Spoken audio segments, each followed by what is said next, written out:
سلام، هادی هستم از کانال آکادمی هادی. آهنگ الهه نازی که براتون زدم با 7 دونه نوت ساده موسیقی بود.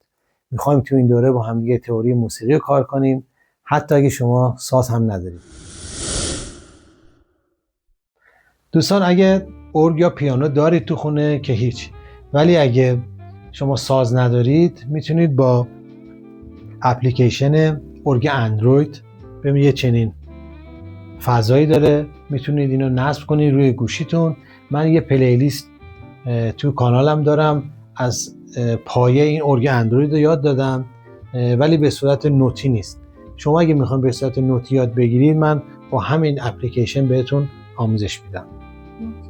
دوستان یه نکته خدمتتون بگم، واقعیت اینه که نوت‌خوانی یه مقدار خسته کننده است. باید صبوری کنید، چند جلسه اولو با دقت گوش بدید. بهتون قول میدم که شما اگه چند جلسه اول رو به خوبی یاد بگیرید، 50% نوت‌خوانی رو یاد گرفتید.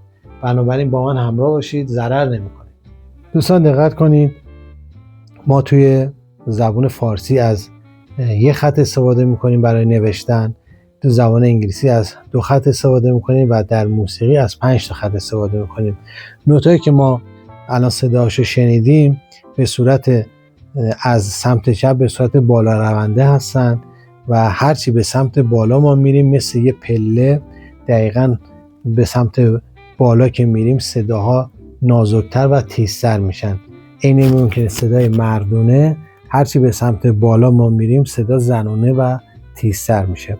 نوت موسیقی رو ما 7 تا میدونیم: نوت دو، نوت ره، می، فا، سول، لا و سی. این 7 تا رو شما باید حفظ بکنید. انقدر باید اینو بگید، هم به صورت چپ به راست و هم به صورت راست به چپ. انقدر باید اینو بگید که مثل بلبل اینو بگید: دو ره می فا سول لا سی، دو ره می فا سول لا سی، و برعکس سی لا سول فا می ره دو، سی لا سول فا می ره دو. چندین بار باید اینو هی بگید تا قشنگ حفظ بشید. حالا یه دونه نمونه من براتون میگم با یه ذره کمدی که اینو راحت‌تر بتونید حفظ کنید: دو ره می فا سول لا سی، تو تنبله که لا سی. حالا اینا رو ببینید: دو ره تو ارگ اندروید ما به این صورت روی کلاویه‌مون داره: می، فا، سول، لا و سی. اینو بهش میگن سیستم هجایی. حالا سیستم انگلیسی هم ما داریم که نوت لا رو ما به صورت A نشون میدیم، ABCD، به صورت ABCD. نوت C رو میگیم B، AB. اینجا نوت دو C. نوت ر رو میگیم D، نوت می میگیم E، نوت فا میگیم F و نوت سول رو میگیم G. خب دوستان بس ببینید، نوت لا از اینجا ما به صورت A B C D E F G. اینو باید حفظ کنید. حالا چرا باید هم این به صورت انگلیسی حفظ بکنیم هم به صورت دو ره می فا سول لا سی؟ دو ره می فا سول لا سی برای اینکه ما روی نوت هامون دقیقاً بدونیم کجا قرار میگیرن، ولی این نوت ها رو باید به خاطر اینکه ما بعدا میخوایم مبحث آکورد رو آموزش بدیم، اینجا مثلا دیگه آکورد نمیگیم، آکورد حالا بنویسیم لا، بنویسیم A مینور یا A ماژور، یا نوت میو میگیم ای مینور. حالا اینو بعدا بهتون میگم. خب بریم سراغ نوت 5 خطمون. برای اینکه ما نوتایی که روی خطا یا بین خطوط قرار میگیرن، این 7 تا نوت، بخاطر اینکه اینا رو حفظ بکنیم، میایم از نوت خط دوم ببینید چی هستش. خط دوم ما یه نوت داریم به اسم سول. اینجا داریم، ببینید این نوت سول. روی خط دوم این علامت که بهش میگن کلید سول، هر وقت دیدیم که دور خط دوم، ببینید الان دور خط دو میچرخه، اولش از نوت روی نوت سول شروع میشه و به این شکل در میاد. هر وقت این شکل ما دیدیم میدونیم که مبنای ما این هستش که کلید سول روی خط دوم هستش و اگه ما این نوت‌ها رو به صورت حفظ داشته باشیم میدونیم که موقعیت این نوت‌ها کجا قرار میگیره. الان به عنوان مثال بعد از نوت سول نوت لا هستش، بنابراین نوت بعد از سول اینجا نوت لا قرار میگیره. حالا اول من بهتون نوت‌های روی خط رو میگم و بعد میریم سراغ نوت‌هایی که بین خطوط هستش. خط اول نوت می، خط دوم سول، خط سوم سی، خط چهارم ر و خط پنجم فا. حالا چجوری اینو حفظ بکنیم؟ یه ترفند بزنیم که بتونیم اینو حفظ کنیم. خط اول نوت می هستش. شما میتونید در نظر بگیرید من به انگلیسی چی میشه؟ میشه می. پس نوت می روی خط اول هستش. خط دوم هم که ما گفتیم طبق علامت کلید صلح همیشه صلح هست. نوت سی رو خط سومه. ببینید روی خط سوم یه سین اینجا داره، یه سین اینجا. بنابراین شما میتونید به راحتی خط سوم رو با نوت سی آشنا بشید. خط چهارم به 4 فارسی ما بنویسیم، یه ر اینجا داره، یه ر اینجا. پس خط چهارم میتونیم نوت ر حفظ بکنیم و خط پنجم میگیم 5. اینجا بنویسم. در انگلیسی ما به 5 میگیم 5 و اینجا نوت فامون روی خط پنجم قرار میگیره. به این صورت شما میتونید خیلی راحت و ساده نوت‌های روی خطوط رو حفظ بکنید. می‌نویسم روی خطوط. پس ما 5 تا نوت داریم که روی خط قرار میگیرن. می، سل، سی، ر، فا. حالا بین این خطوط ها هم یه نوت‌های قرار میگیره. ببینید اینجا نوت‌هایی که ما داریم باید پشت سر هم باشن. ما بین خط اول و دوم نوت فا رو داریم. بین خط دوم و سوم نوت لا داریم. لای خط دوم و سوم. بین خط سوم و چهارم نوت دو رو داریم. و اینجا بین خط چهارم و پنجم نوت می رو داریم. اینو باید شما حفظ بکنید. اینجا رو چجوری حفظ بکنیم؟ نوت‌های بین خطوط رو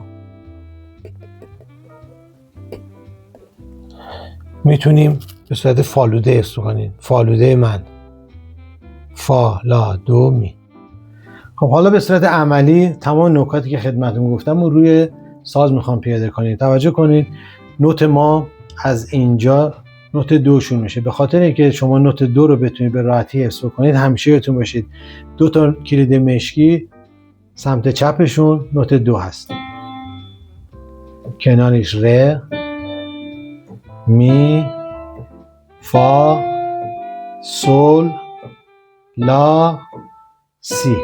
این 7 تا نوت از اول ارگ تکرار میشه. ببینید یه هفته اینجا داریم، یه هفته اینجا داریم، یه هفته اینجا داریم، هفته بعدی و هفته بعدی. به این 72 نوت میگن یک اکتاو. حالا همیشه ما به این نوتی که اینجا هستش بهش میگیم نوت دو میانی. حالا میریم روی ارگ اندروید ببینید همین سیستم رو اینجا هم داریم. ببینید نوت دو اینجا نوشته قشنگ.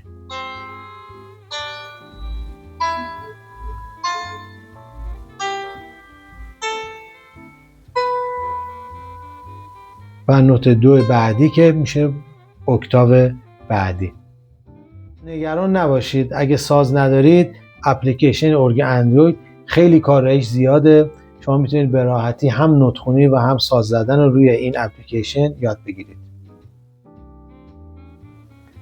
خب دوستان بریم برای تمرین.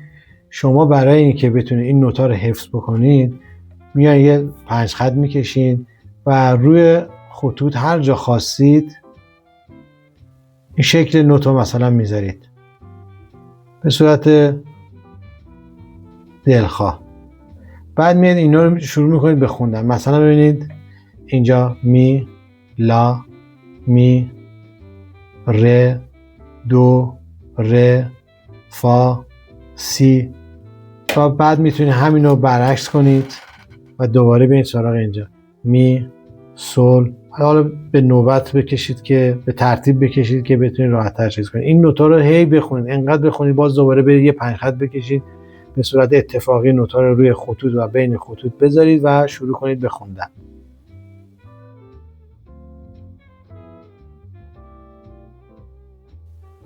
یه تمرین دیگه برای اینکه بتونید نوت 5 خط رو حفظ بکنید این هستش که شما روی انگشتات اسم نوت اول، دوم، سوم، چهارم و پنجم. خط اول نوت می، سل، سی، ر و فا. بین خطوط هم میتونید اینجا بنویسید فا، لا، دو و می. حفظ کنید اینو. ممنون که تا اینجا با من همراه بودید. اگه براتون مفید بوده ازتون میخوام که لایک کنید، کامنت بذارید برای من و کانالم رو دنبال کنید تا بریم برای مراحل بعدی آموزش.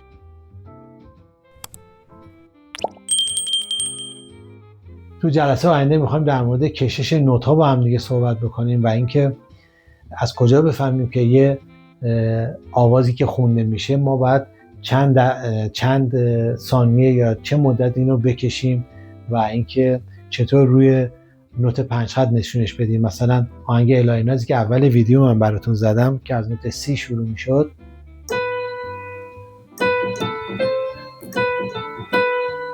میبینید نوت سی رو من چند لحظه میکشم.